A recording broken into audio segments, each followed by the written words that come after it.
Hi guys! I want to tell you about my sedirea japonica that is in semi-hydroponics. I planted it, I potted it in semi-hydroponics about 1.5 months ago, and here it is. It has been doing quite well. This is a small plant and it's a small pot, as you can see. Here are 2 holes, such that the water stays on at this level, but not more than that. And I keep it always with water down here. The roots, they don't come to the water, but these are very good clay beads. They are made exactly for this purpose. They are bought from a web shop that sells this kind of stuff for semi-hydroponics. So these are better quality than the ones you get from IKEA or from some other garden centers. Even though they look quite irregular, as you can see, there are some larger and smaller ones, but this actually is a very good thing because it wicks the water all the way to the top. But what I want to tell you is not all good. There's quite a lot of good about this because it has been so easy to take care of this, and the plant has been doing really well. Because I don't need to water this every day. I just check to see if the water is at the right level, and I flush the pot often. But I think I should flush it even more often, and I will tell you what has been the problem with this. Well, because these pebbles, they wick the water upwards, and the roots also, they suck the water with a high evaporation on top, which what I have observed is that there is probably not much salt accumulation at all in the bottom, but on the top there is a little, mostly on the roots, not in the pebbles so much. When I flush it, the pebbles get quite clean, but the roots are the problem because they are constantly moist. They never dry because I don't allow it to ever get dry. And because they are all the time moist, and because so much of this upper part of the roots is exposed to the air, there is quite a lot of evaporation in the root, and the water is sucked by the plant. So every time it pushes, it pulls the water, it pulls the salts too that are in the water, even though I have a very soft water and I have very, very little fertilizer. In semi-hydroponics, you have to fertilize a little every time you water because there are no nutrients at all in these clay beads. So, as I was saying, every time the roots suck up water, and what is left on the surface of the roots are salts.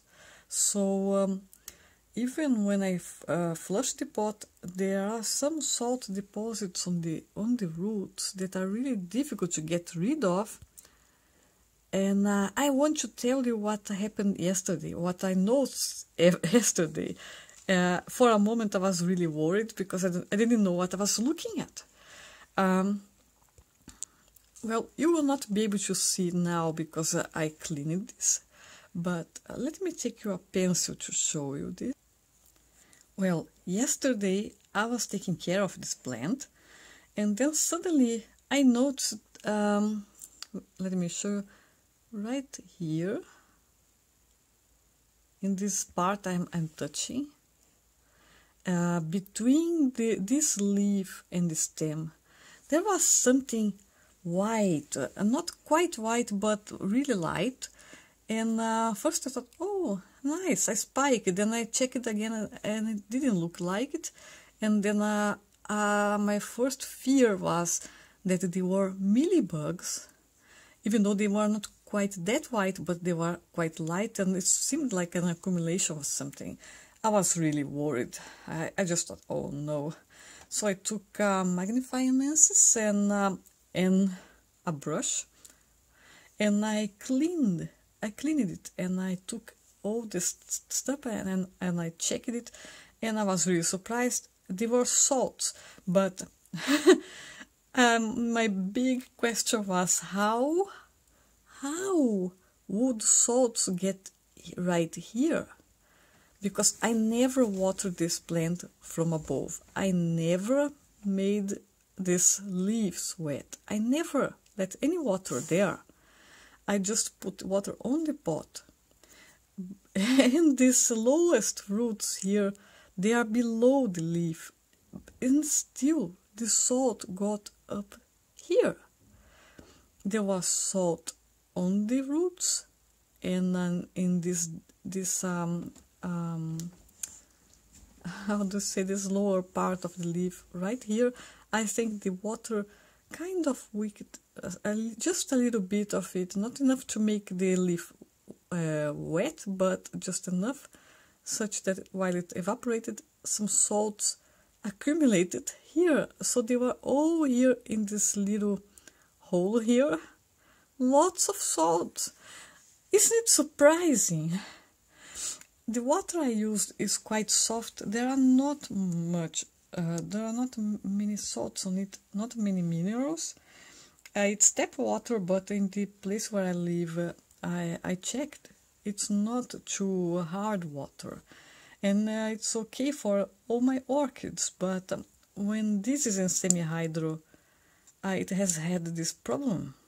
And I think I will have to buy distilled water or collect rainwater for this, because I don't have reverse osmosis, and I'm not ready to invest money on that, because I only have 2 plants that would need it. This was surprising. What I did, I took another brush. This is just a thing. It was a thicker brush. Water and salt, and I scrubbed and scrubbed and I scrubbed the roots quite a lot. There were lots of salts in here and here, and this upper part here that you can see, this dark part there on the root, actually it's salt that I could not remove. So if I scratch this gently with my fingernails, what I get between my fingers is salt. Not your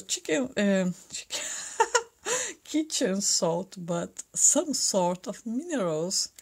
It's so surprising. Yeah, I don't know how does this affect the roots, but I don't like it at all. So today I just kept this inside a bigger pot with water up to the rim, just below the leaves. And I kept there to dissolve as much salts as possible. I actually took pictures of the salt accumulation on the leaves, the roots, and I'm going to insert this in here so you can see.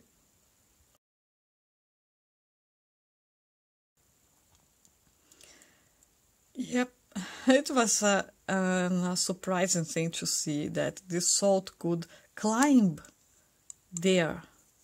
And it was it was really weird, and this is something to be aware of. The other plant I have in semi-hydroponics is oncidium Twinkle, and it doesn't have the same problem because all the roots are inside the media.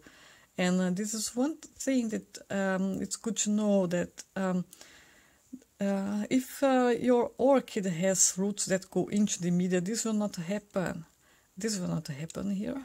It will not accumulate salts on the roots. But when they are exposed to the air, there is more evaporation. There is all this surface here where the salt might accumulate, and we have to clean it some way. Yeah, the plant is doing fine, otherwise I cannot see. I suppose the roots have grown because all my plants, they are growing, but because the tips of the roots are inside towards the middle of the pot, I cannot see it. All the roots, they turn towards the center, so I cannot see them. But the plant is doing really, really well. better than it was when it was mounted.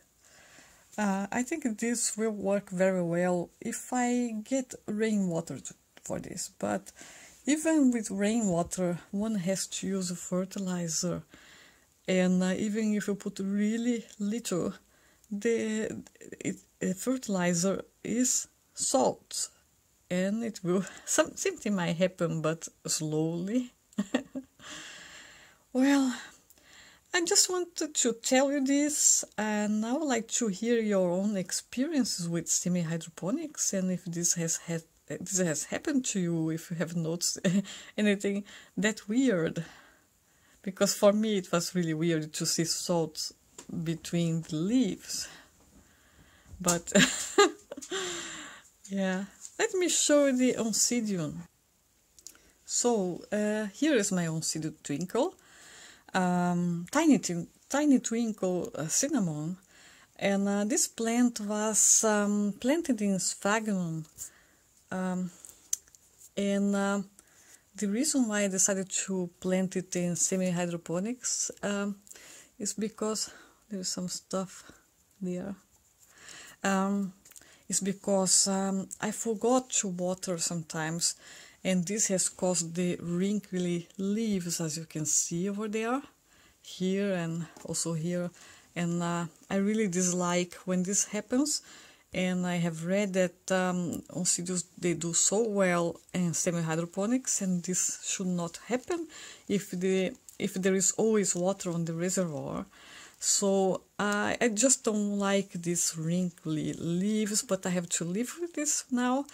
But then I decided that I will pot this in semi-hydroponics, so the plant will be okay, and I don't have to think of watering it so much. I just look to see if there is water there, and then I put more.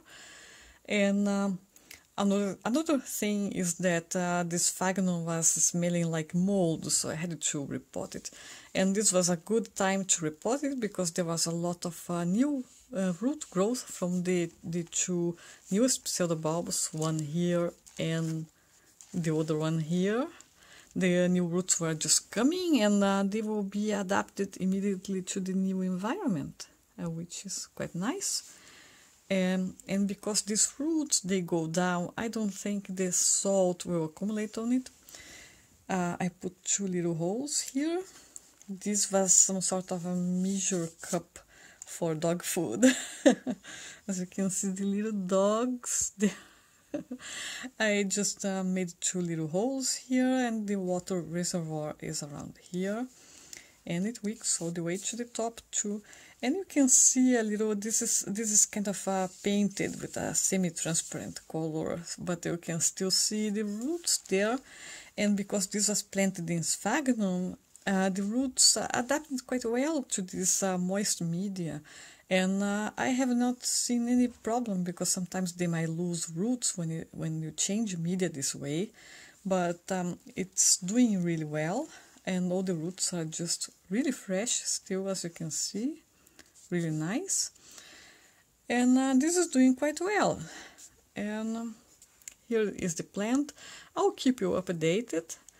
I only have these 2 plants in semi-hydroponics, and after I saw the salt on that sedirea, I decided I'm not planting any more of this until I see that everyone, each one, both of them are doing great. And I am more of like I like to have plants in bark. I really enjoy that. Also, I ordered some ceramics, and I'll try with a bigger oncidium, and I think it will like it. But I like to make these experiments, so this sedirea and these are my own project plants. And I'm experimenting with them, and I don't intend to move all my plants to semi-hydroponics. I prefer bark, but I like this idea. And if this works, one day maybe I will buy a Miltoniopsis, and I think it will work really well for that. Well, I hope you enjoyed the video, and I wish you a very, very, very nice weekend. Bye bye!